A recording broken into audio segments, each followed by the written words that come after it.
بسم اللہ الرحمن الرحیم۔ السلام علیکم میرے پیارے دوستوں، کیسے ہیں آپ سب؟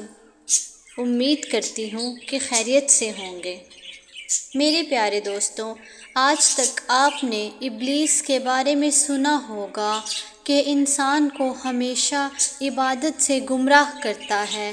آج کا واقعہ اتنا عجیب ہے کہ جسے سن کر آپ حیرت میں پڑ جائیں گے۔ ایک ایسا شخص اندھیری رات میں نماز پڑھنے کے لیے گھر سے نکلا۔ اندھیرے کی وجہ سے اسے ٹھوکر لگ گئی اور وہ منہ کے بل گر گیا۔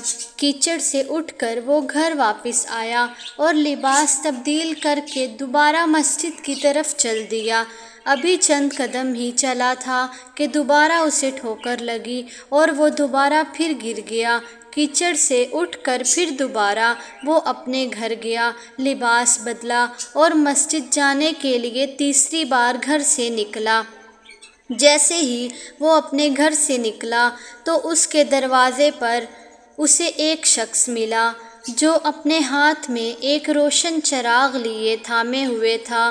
چراغ والا شخص چپ چاپ نمازی کے آگے آگے مسجد کی طرف چل دیا۔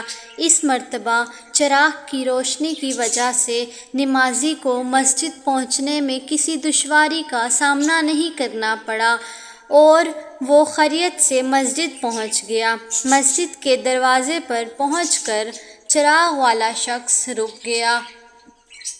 نمازی اسے چھوڑ کر مسجد داخل ہو گیا اور نماز ادا کرنے لگا۔ نماز سے فارغ ہو کر وہ مسجد سے باہر آیا۔ چراغ والا شخص مسجد کے باہر اس کا انتظار کر رہا تھا تاکہ اس نمازی کو چراغ کی روشنی میں گھر چھوڑ آئے۔ جب نمازی گھر کے دروازے تک پہنچ گیا تو اس نمازی نے اجنبی شخص سے پوچھا، آپ کون ہیں؟ اجنبی بولا، سچ بتاؤں تو میں ابلیس ہوں۔ نمازی کی تو حیرت کی انتہا نہ رہی۔ نمازی سوچنے لگا کہ ابلیس شیطان کیسے مجھے مسجد تک چھوڑ سکتا ہے؟ اس کا کام تو لوگوں کو بہکانا ہے، لوگوں کو نماز سے روکنا ہے۔ تو اس شخص نے بڑی حیرت کے ساتھ ابلیس سے پوچھا، تجھے تو میری نماز چھوٹ جانے پر خوش ہونا چاہیے تھا، تو پھر تم چراغ کی روشنی میں مجھے مسجد تک کیوں لے گئے؟ ابلیس نے جواب دیا، جسے سن کر وہ شخص بھی حیران رہ گیا اور آپ سب بھی حیرانی میں پڑ جائیں گے۔ ابلیس نے جواب دیا کہ تمہیں پہلی ٹھوکر لگی تو اللہ تعالیٰ نے تیرے سارے گناہ معاف فرما دیے۔ سبحان اللہ۔ جب تجھے دوسری ٹھوکر لگی تو اللہ تعالیٰ نے تیرے پورے خاندان کو بخش دیا۔ سبحان اللہ۔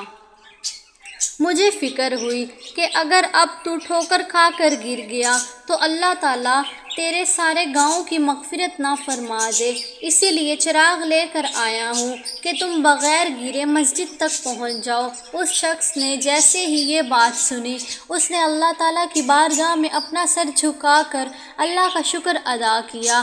تو دوستوں، یہ ہے اللہ تعالیٰ کی شان۔ پروردگار عالم کی راہ میں کوئی شخص ایک قدم بڑھاتا ہے تو اللہ تعالیٰ اس کی طرف 70 قدم قریب ہو جاتا ہے۔ آپ کو ویڈیو کیسی لگی کمنٹ میں ضرور بتائیں، اور اگر ویڈیو اچھی لگی ہو تو لائک کریں اور صدقہ جاریہ سمجھ کر اس کو شیئر کریں، تاکہ اگر کوئی بے نمازی ہے تو وہ آپ کی ویڈیو دیکھ کر نمازی بن جائے۔ اور ایسی ہی مزید اچھی اسلامک ویڈیوز دیکھنے کے لیے ہمارے چینل کو سبسکرائب کریں۔ جزاک اللہ۔